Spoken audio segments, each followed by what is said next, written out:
விருதுநகரில் தீ தடுப்பு குழுவினர் விழிப்புணர்வு நிகழ்ச்சி. விருதுநகர் தீத்தடுப்பு உதவி மாவட்ட அலுவலர் தாமோதரன் தலைமையில் விருதுநகர் பழைய பேருந்து நிலையத்தில் தீத்தடுப்பு குழுவினர் தீ விபத்துகளை எவ்வாறு தடுப்பது என்பது குறித்து பொதுமக்களுக்கு விழிப்புணர்வு ஏற்படுத்தினர். குறிப்பாக வீடுகளில் கேஸ் மூலம் ஏற்படும் தீயை எவ்வாறு கட்டுப்படுத்துவது, விபத்து காலங்களில் எவ்வாறு செயல்படுவது என்பது குறித்து செயல்முறை விளக்கம் அளித்தனர். தொடர்ந்து போலி ஒத்திகை பயிற்சி நடைபெற்றது.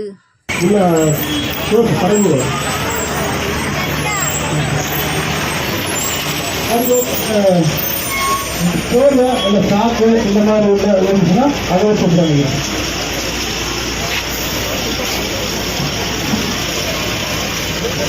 யூனியன்ல வந்து இந்த கோர்வெல்லாம் இருக்கும்.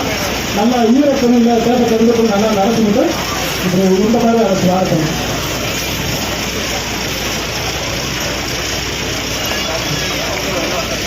இந்த மாதிரி அரசு தான் அந்த உடனே ரெகுலேட்டர் கொடுத்து ஆஃப் பண்ணு.